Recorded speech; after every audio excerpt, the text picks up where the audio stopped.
Alright, so here's a good tip for you folks.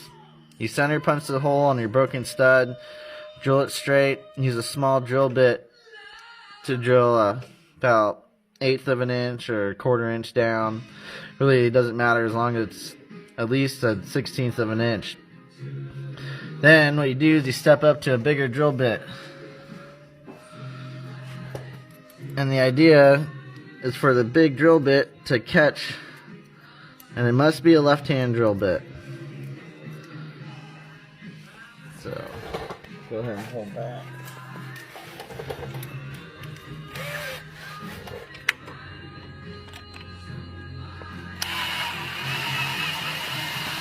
And voila. Good as new.